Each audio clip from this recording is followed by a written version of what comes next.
fucking mosquito. Guess he's going to Canada this month. Me. Hey guys, it's Jade from Boho Bookworm. Today I wanted to tell you what I'm going to be reading throughout November. Throughout October, while I was starting Nanowrimo a week early, I was also reading The Upstairs Room by Kate Murray-Browne, which was given to me by Pollen in South Africa in exchange for an honest review. I am so thoroughly enjoying this book. The writing is fantastic for a debut novel. It's a paranormal thriller which is about a family that strain themselves financially to move into this old Victorian house in London, but the room upstairs appears to be haunted. As soon as they move in, the wife starts to get sick and she really believes that it is the house affecting her, and it's really creepy and unsettling, and I'm really thoroughly enjoying it. I'm so impressed with it. I've still got a little bit to go, so I'm hoping to finish this before I head off to Canada in a couple of days. This second book that I'm reading throughout this month is actually one for Nanowrimo. I ordered this book online for the purpose of Nanowrimo as motivation and inspiration. Surviving 30 Days of Literary Madness by Caro, Kinkead.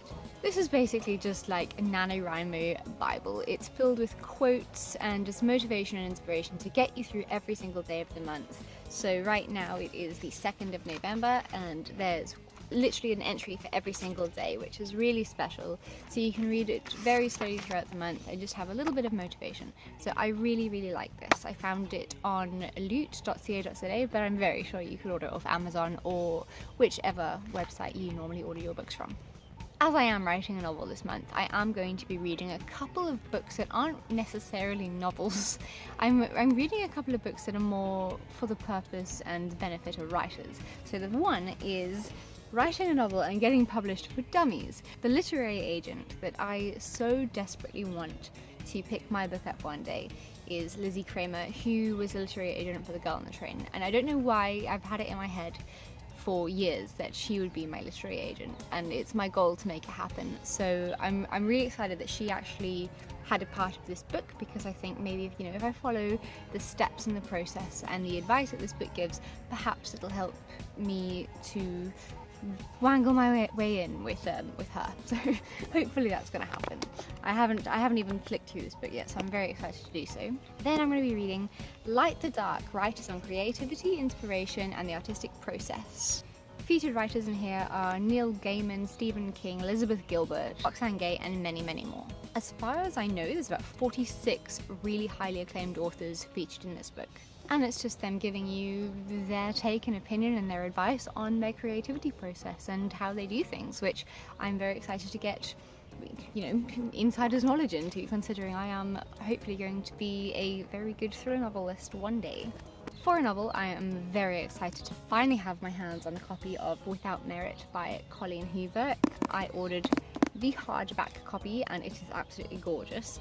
I am very hesitant about picking this up though, because I haven't heard the best things. I've heard it's very different from her other books. I know that Colleen Hoover generally is a very controversial author. A lot of people do not like her. I absolutely adore her. I absolutely love the topics that she writes about, the abuse and the drugs and the heartbreak, the drama of it. It's just something that it resonates very deeply within me, because it's things that I've been through. So to hear it written about to hear stories spoken so rawly is just fantastic for me. She's my bae, before anyone else. But I've heard that this one is more YA, which kind of is a bit of a disappointment for me. Apparently the main character has some kind of very dysfunctional family, but to be honest, I don't know that much about it, and I am quite happy about that, because as much as I have heard other people's opinions on it, I haven't actually heard the storyline, and I like going into books without knowing that much about them. So I do hope that it's not going to be a big disappointment. Colleen Hoover, as I said, is one of my favourite authors, and I pre-ordered this. It took a while to arrive in South Africa, but I was extremely excited, so hopefully it is going to have been worth the money. the last book I might pick up throughout this month, if I do have time, depending on how my novel writing goes, is a book that I really was not expecting to mention on this channel today, and that is Hunting Unicorns by Bella Pollen, which was published by Pan Macmillan. My father actually just finished this book. I think he got it from a second-hand store, and he finished it and said that I would absolutely love it, so I was a little bit intrigued. I mean, the cover's stunning, so I thought, well, why not? Pet peeve quickly. These stickers? God, I hate them. This book I literally don't know anything about, other than it is a romantic comedy. If any of you do know anything about Hunting Unicorns, please do let me know in the comments down below, because I'm very intrigued to pick it up, because it's not often that my dad really raves about a book and tells me that I need to pick it up, so yes. I am intrigued. So yes, these are the books that I plan to read throughout the month. Because I'm going to Canada, I think I'm definitely going to finish this one before I go. I've got a couple of days left, just 5 more sleeps or something, and then I'm going to be on that plane. So this one I won't be taking with me because I will finish it first. This one I will be taking with me to Canada because, you know, you never know when I could be still doing Nanowrimo, even though I'm going to be traveling and not writing as much as I should. I'd still like to keep this with me because it is, you know, it's inspirational for the month of November. I'd like to take this with, but because it's a hardback, it's a little bit heavier.